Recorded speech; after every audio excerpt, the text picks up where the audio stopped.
We're looking at Procreate today, and here we are in the opening screen, or they call it gallery. You hit the plus, and then you can choose different settings. We're just gonna go with screen size, and I'm gonna go over the bare basics, and we'll try to get through this really quickly. So one, right here, we have the paintbrush tool. Then we have, that is the smudging tool, this is the eraser tool, and this is your layers palette or interactive display.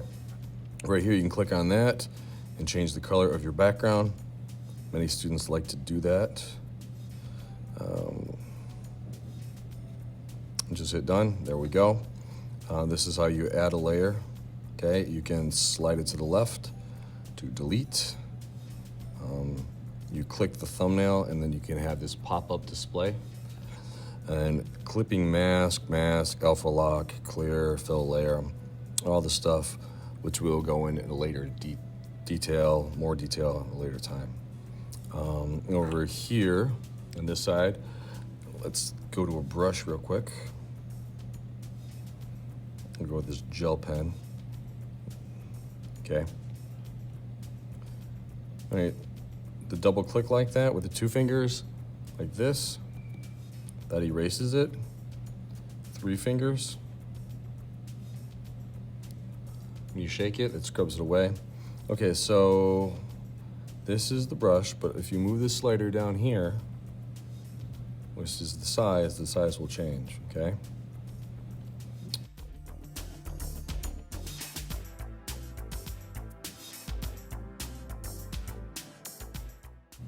All right, so here's the airbrush.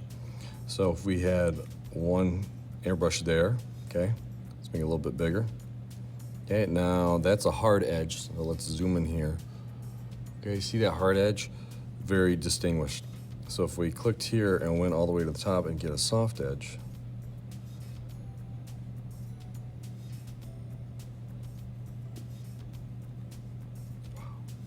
sorry, wrong size brush. And here we go with a soft edge, soft brush, right there. So you can see it has a very soft edge instead of a hard line, so it's easy to make gradations. And over here is our wrench, which we have add like photos, copy, canvas. Canvas information, you go down to canvas information here, and then you can find out video settings. You can label your canvas information here, and then you can find out video settings. You can label your work, layers based on the size, all that good stuff. And then share, this is where you share your work, Photoshop, PSD. Then we have the JPEG and PNG and so forth. You can even do animated video. There's video playback and preferences, so you can make changes and so forth. So any brush can be used. You just click on the tool, and then you can pick on what you want. Then you can change your settings. When you do smudging, this is how hard you're pushing, okay? So this is that, but if I brought it all the way, it's like that. You can hit the back arrow to go back. You can bring it really low. Or you can bring it up higher. Very cool.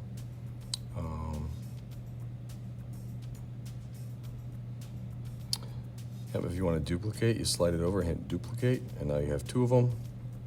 You can hit the N, and this will pull up the blend layer, and so you can change that to different settings. You can play around that later. If you hit these check marks here, that hides the layer, so they're gone, and now they're visible. You are only working on the active layer. So blue is the active layer, so I can add stuff to blue. All right, so we are now looking at the layers palette. You'll notice the box, if it's checked, you can see it. If it's unchecked, you can't see it. Remember that when you try to do artwork, even if it's blue, you won't be able to write on it. There you go, on the top right is the yellow color. That's where your color selector is. In that pop-up, there's a place that says Harmony that helps you pick out color schemes. Then there's a palette section, and there's a classic view and the disc view. Thanks for watching. See you later. Bye.